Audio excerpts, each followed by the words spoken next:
Thank you to the Master of Ceremonies, our special guest, Director General of the National Informatics Center,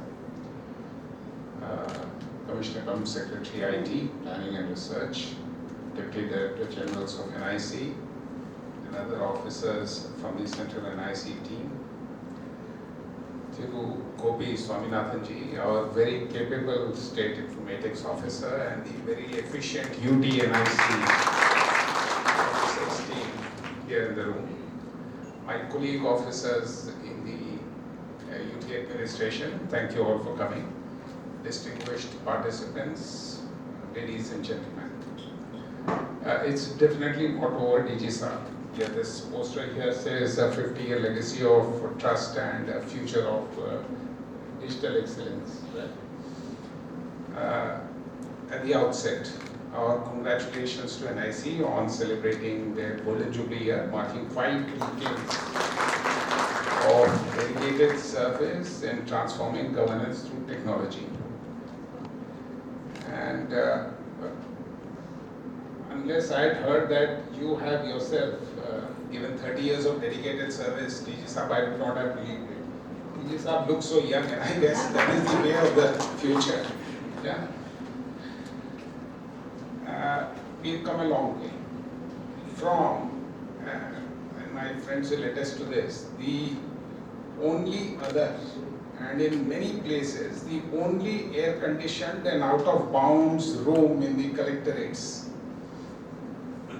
to the present-day cloud, and our, being our everyday, everywhere companion, especially with your e-office platform, the National Informatics Center, or universally called NIC, has traveled long distance in these 50 years. Even for today's very important eTools and cybersecurity workshop, you are, all of us, in fact, are going to be similarly immersed in the world of technology. With the sole exception of this book release, which I see is a physical book release, from secure internet, eTools, you've already had 2 sessions, one of digital brand identity, madam, that was very nice, very informative, to open data, collab files, and GovDrive, to cybersecurity guidelines and DPA Act. You have a very busy day ahead of you, courtesy DG Saab and his team. So friends, since we were meeting today, I thought let me have a look at the NIC website, and this is the first time in 30 years that I have seen the NIC website, because generally when you type NIC, you go to NIC mail, log in the e-office platform to see what our crucial support system says about themselves. So here goes, because not many of us would have gone through this. So NIC, under the Ministry of Electronics and Information Technology, is the technology partner of the Government of India, yes, and also state governments. So NIC was established in the year 1976 with the objective to provide technology-driven solutions to central and state governments, and these include being technology partner to the government, design and developing IT systems for the government, provide IC infrastructure to the government, explore and advise on use of emerging technologies. And I must say you are doing all of these very well. In the 50 years I have seen the growth of NIC, to becoming a trustworthy and go-to agency. Again, from your website, DG Saab, NIC is closely associated with the government in different aspects of governance, and has set up state-of-the-art IC infrastructure from the center up to the district level, and now offers a wide range of services, which include, these are multi-gigabit nationwide networks, NICNet, NKN, National Data Centers, National Cloud, Pan India VC infrastructure, command and control system, multi-layered GIS-based platform, domain registration, webcasts, and what have you. So these are all playing a significant role in delivering citizen-centric services, where our role comes in. You have, DG Saab has just outlined for us the several initiatives that have been taken by NIC for addressing our present-day challenges, and also coming in handy for the future.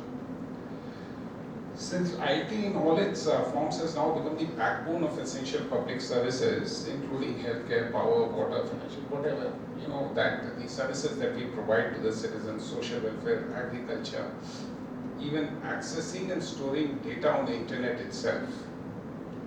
I would say that NIC is being humble when it says closely associated with the government. NIC is now actually quite irreplaceable. The number of centrally sponsored and central sector schemes as well as state government schemes have increased tremendously over the past decade.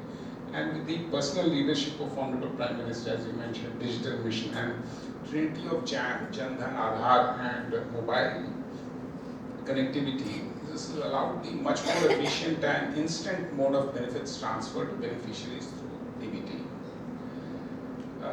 Internet and digital communication are now vital for our work, also for our personal lives, let's say mankind, global sustainability, everything taken together. So the atmospheric system around, it's like the oxygen, like I would say, for global survival, and the atmospheric systems around secure IT services and eTools, which allow for secure data storage, retrieval, use, and collaboration, would I say be the optimal and clean use of this oxygen. I would be amiss if I don't mention that I also went through our state NIC's presentation again, and Muthama, thank you for that note which was sent yesterday. To encapsulate the extremely good work they are doing for us. But recounting all that will take the better part of today. Suffice to say that they are partnering all our departments and underpinning the citizen interface and scheme implementation in the UT, whether it be the area of welfare, revenue generation, or regulatory affairs. Just in the welfare area, there are about 160 schemes of 23 departments which have been onboarded. So well done, I must say. The importance of work NIC is doing cannot be overstated. And when Muthama, Shivraj and Gopiji reached out for the workshop, I recalled one July software upgrade incident which threw our major airlines and airports out of gear. I was on that day traveling from Chennai to Delhi and witnessed the difficulty people were having to fall back on manual redundancy systems. And Uttama Madam mentioned the downtime of the CCTNS for 2 days seen last week affected the writing of general diary entries, registering of FIRs, subsequent processes, so in critical systems. And this is just about 2 to 3 decades of dependence on cyber systems. One can only imagine such a glitch 20 years hence, when people have all but forgotten how to do paper check-ins and record keeping. So friends, this is like, we already, every age and generation is living science fiction. I will only mention here H.G. Wells, who lived in a time before computers and cyber security were even concepts.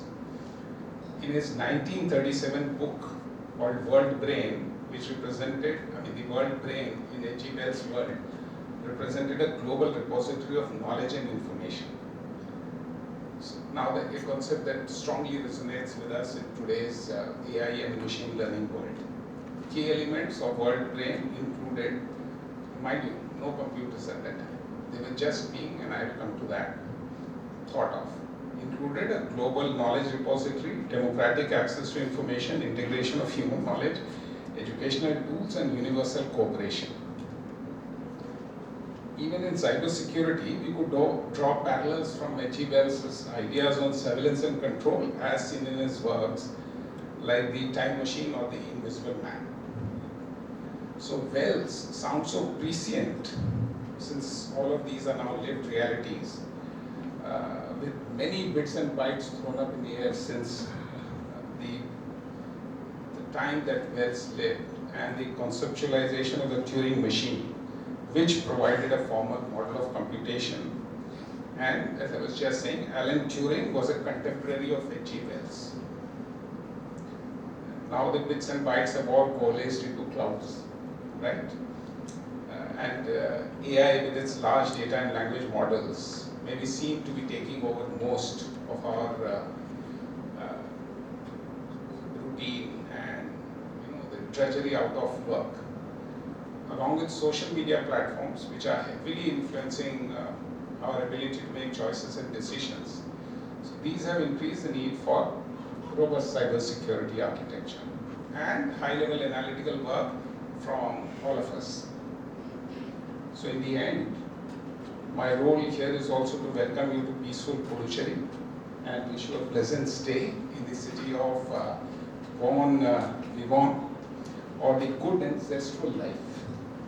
I would request the workshop organizers and Gopiji to please allow participants some time to take in the heritage town delights, visit the Aurobindo Ashram, pick up some GI tagged souvenirs from Puducherry for near and dear ones.